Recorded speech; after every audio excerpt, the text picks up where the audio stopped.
carpenter. And so William Barclay said, you know what? When Jesus says something like this, it's like an advertisement.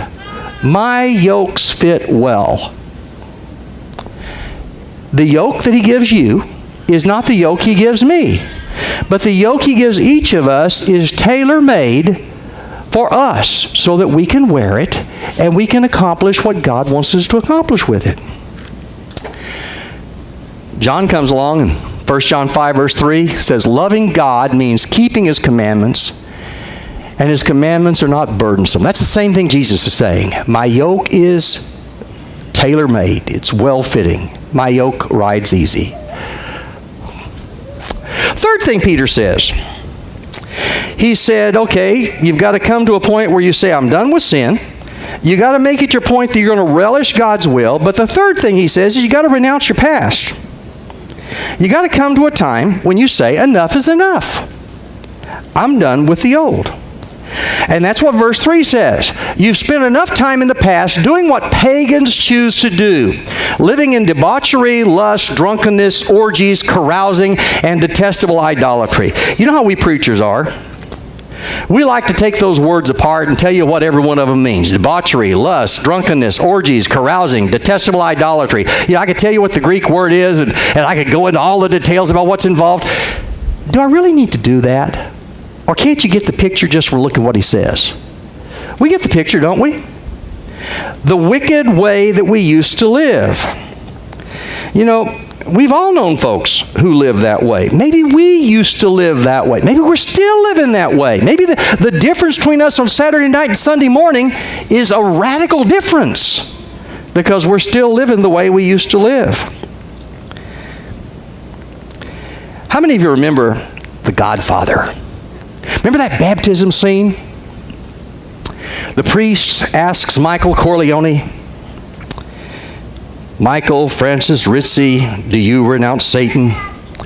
And the answer is, I do renounce him. And all his works? And the answer is, I do renounce them. Do you remember what's going on when this is happening? What's going on? He sent out his henchmen to kill all of his enemies. So while he's saying all the... Have you ever known that people sometimes can look one way at church and another way in the world? Baptism didn't really make a whole lot of difference in Michael Corleone's life, did it? Well, we've all wasted enough time doing bad stuff. You can't regain that lost time, but you don't have to waste any more of it. The best of your time is when you use the rest of your time doing the will of God. Sometimes we parade people who have had radical changes in their lives. You know, they were a horrible, druggie. They were involved in all kinds of terrible sin. And we parade them because they made a transformation in their life. But we ignore the person who kind of grew up knowing and doing the will of God and has been faithful for years and years and years. The greatest testimony to God's effect is the lives that he's preserved for years and years and years doing his will. But Peter says we've got to come to a point where we say enough is enough. Count the things in your past as done and get rid of them. Now then, all of this is going to have an effect on the way we reach out to other people. And that's where verses 4, 5, and 6 come in. Those folks you used to live with, they're surprised. That's the way the New International puts it today. Older versions put it other ways. But the idea is the same. They're surprised. They're shocked that you don't join them in their reckless, wild living, and they heap abuse on you. But they will have to give account to him who is ready to judge the living and the dead. For this is the reason the gospel was preached even to those who are now dead. Those guys back in 1 Peter chapter 3. So that they might be judged according to human standards in regard to the body, but live according to God in regard to the spirit. Your former friends, Peter says, well, they're surprised when you don't live the same wild life that they used to live, that you used to live. And so they talk bad about you. but they're going to have to face God. They don't understand. What has come over you? Why are you so different? Do you remember the transformation that took place in Paul? When Saul, the persecutor, becomes Paul, the apostle.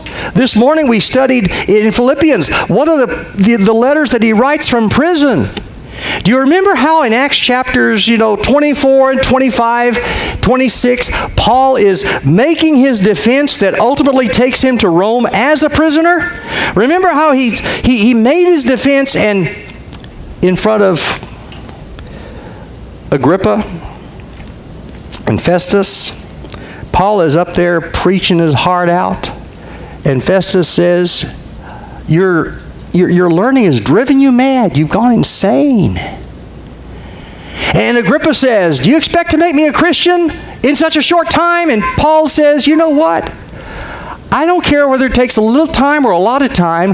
I wish that you and everybody else would become just like me, except for these chains. Think about the transformation that took place between the persecutor and the apostle. I'm a changed man. That's why I don't mind this, Paul says. 2 Corinthians 4, verses 3 and 4. Why don't people see that the change that's taken place when a person's come into Christ is a change that's a radical transformation in the way that we think that results in a transformation in the way that we live. And the reason they don't see it is because they're blind. 2 Corinthians 4, verses 3 and 4. Even if our gospel is veiled, it's veiled to those who are perishing, whose minds the God of this age has blinded, who do not believe, lest the light of the gospel of the glory of Christ, who is the image of God, should shine on them. We need to show in our lives the change that's taken place so we can talk to other people about why that change has taken place. Remember, before we came to Christ, we were right where they are. As for you, Paul says, you were dead in your transgressions and sins. So, what's 1 Peter 4, verses 1 to 6 about? It's basically about this. If you can trust God to save you for eternity, you can trust Him to lead you for a lifetime. So, don't kill time between now and eternity. Invest your time here in the hereafter. Reach a point where you say, enough is enough. I'm done with that old lifestyle. And live the rest of your life to the glory of God. Because the choice you make right now determines the outcome in eternity. I mentioned the communication sheets. We're going to sing a song in a minute. Maybe something's occurred to you that you need help with, and if there is, write it down. And then pass those sheets to the right. We'll pick them up, and if there's something that needs addressed, we'll be glad to talk to you about it. But we're going to sing a song here in a minute, and if you think there's something that needs to be addressed, whether to come to Christ in obedient faith and be baptized into Christ, whether it's to come back to Him, we talked about baptism last week, whether it's to come back to Him, however we can help you, talk to one of the elders at the back at the middle school classroom, or come down to the front and talk to me, or catch one of us after services so we can help you make that 180 in your life that Peter says we all have to make. Let's be